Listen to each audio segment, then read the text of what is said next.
Well, check this. Let me explain. Let me tell you about Gilbert. Gilbert was crazy.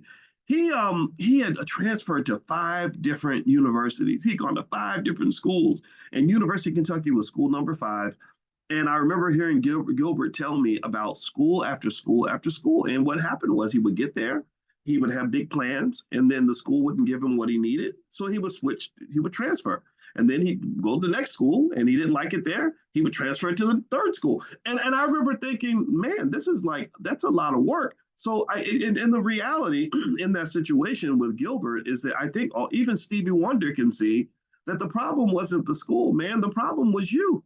The problem was inside of you, but you externalize the issue and believe that it's always the school or they didn't do this or they don't have that. It's like no. So deep down, I believe that that key to finding what you want in life is inside of you. That key to your wealth is inside of you. That key to your happiness is inside of you. That key to that healthy relationship is inside of you. So before you go digging throughout the world, dig inside of you. You'll find a lot. There's a lot there. All right. So let me read a little bit more on these studies about money and relationships. A Harvard sociologist, Sasha Kilawad, says that historical data shows that higher divorce rates occur when wives out earn their husbands, highlighting the persistent impact of traditional gender norms on relationship stability. So when women make more money than men, it does increase the divorce rate, unfortunately. Also, she says in another study, she says across now this is the Europeans. She says even across Europe, male joblessness matters a lot more than just low earnings. She said joblessness matters not just lower earnings, significantly affecting relationship satisfaction, underscoring the importance of employment for male identity and partnership dynamics. So when a man doesn't have a purpose, like a lot of times, a lot of the purpose of a man, a lot of times, and women too, I think everybody should have a purpose. For a lot of people, purpose matters. And if you don't have purpose, then unfortunately that can just lead to a lot of problems. You know, the idle mind really is the devil's workshop. When people don't have a purpose, maybe they sit around getting high all day or just engaging in unhealthy, addictive behaviors every single day, right? Well, I remember hearing this black man that was the driver of. I spoke for the National Black Chamber of Commerce, and the president was a really cool dude. His name was Ronald something. I think that I don't remember his last name.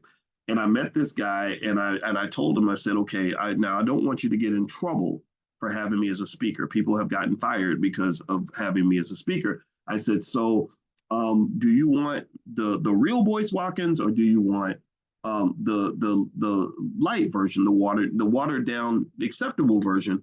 Because I do know how to sound like a white man with black skin if you need me to. Because he's paying me $10,000 to give this speech. I'm going to do what he needs me to do. I don't want to get the brother fired. And he said, no, we want the real Boyce Watkins. I said, okay, you asked for it. So I went up there and did my thing, and it was amazing. It was so much fun. And the driver of the car, of the limo that they picked me up in, was this really cool guy, and he'd heard the speech, and he was telling me his story, and I was listening to him, and he was a 62-year-old man. He said he'd never had a job in his life. And I said, really? And he said, yeah, I never worked for anybody. And I said, what happened to you? What made you make that decision?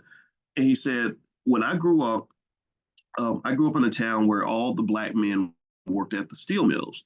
And he said, when the white man took away the steel mills, they suddenly had all this unemployment. Nobody had a job. And he said, so because the men didn't have a purpose, they didn't have anywhere to go, they would just sit around and drink all day and play checkers. And he said that's when the wino phenomenon occurred. Winos and drug addicts and stuff like that. It's because they didn't have anywhere to go. They didn't have any work to do. He said he saw that as a little boy, that all these men that he was supposed to be looking up to were literally just falling apart. This is one of the reasons why I think that we got to be really careful what they did to the black man with drugs and alcohol. It's terrible, and mothers as well, right? And he said that's why to this day I never had a job. And I said, really? So what do you do? Tell me about how you make your money. He said, I don't have a job. My job is to go out and get money. He said, I run a car wash. He said, I drive this limo. I run the limo service. That's why I'm driving you right now. He talked about some other hustles he had. And he said, I have more money than all of my friends, because he learned not to get a job. You learn how to get money. See, that's why. Why do you go to work? Give me one word. It rhymes with honey. Give me one word why everybody gets up and goes to work every day. Write the word in the chat. Let's do a financial consciousness exercise. I ask simple questions to get a simple answer so we can make a profound conclusion. Why do you go to work every day? Type it in the chat. Why are you here? What are you processing right now? What we're talking about economic elevation and consciousness. That's related to what word? It rhymes with honey. Let's type in the chat. Okay. So you go to work to get money. Okay. Well, instead of going to work to get money, why not just focus on getting money? Because some people focus on going to work. They act like going to work at a job is the only way to get money. No, the best way to get money is to get money. That's it. Get money. Like, what does that look like? Sometimes you get money by going to a job. Sometimes you get money with your side hustle. Sometimes you get money with the right relationships. Sometimes you get money by making good investments. Sometimes you get money by starting a business. Sometimes you get money by making some other move. But there's a lot of ways to get money. Going to work is not the only way to get money. He cut out the middleman. He said, wait a minute, I learned that the white man falsely trained us. And I'm sorry, I'm going to point out the white man. You know what y'all did. He falsely trained us to think the only way I can get money as a black man is to show up and serve you all day long and degrade myself and put my whole fate in your hands. It's like the dope game. Like you were the connect. The money's on the other side of a fence, and you're feeding me through the fence. You're feeding me through the cage, just like a damn animal at the zoo. So, like an animal at the zoo, I've been trained to believe that the best way for me to get food is to go up to the cage and wait for somebody to put some food through the cage. That's what I believe as an. My belief is that if I go up to the edge of the cage and I bark at the zookeeper, he's gonna bring me a piece of steak. And then maybe if I'm a dancing bear at the circus, the more I dance, the more food he'll bring me, right? The more I perform, right?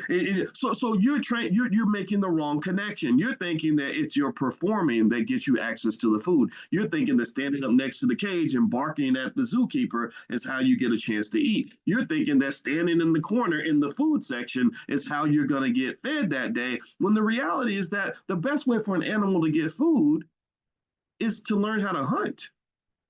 That's how you get food. The best way to get food is to get food. All this stuff, all this other stuff is contrived. This is social engineering.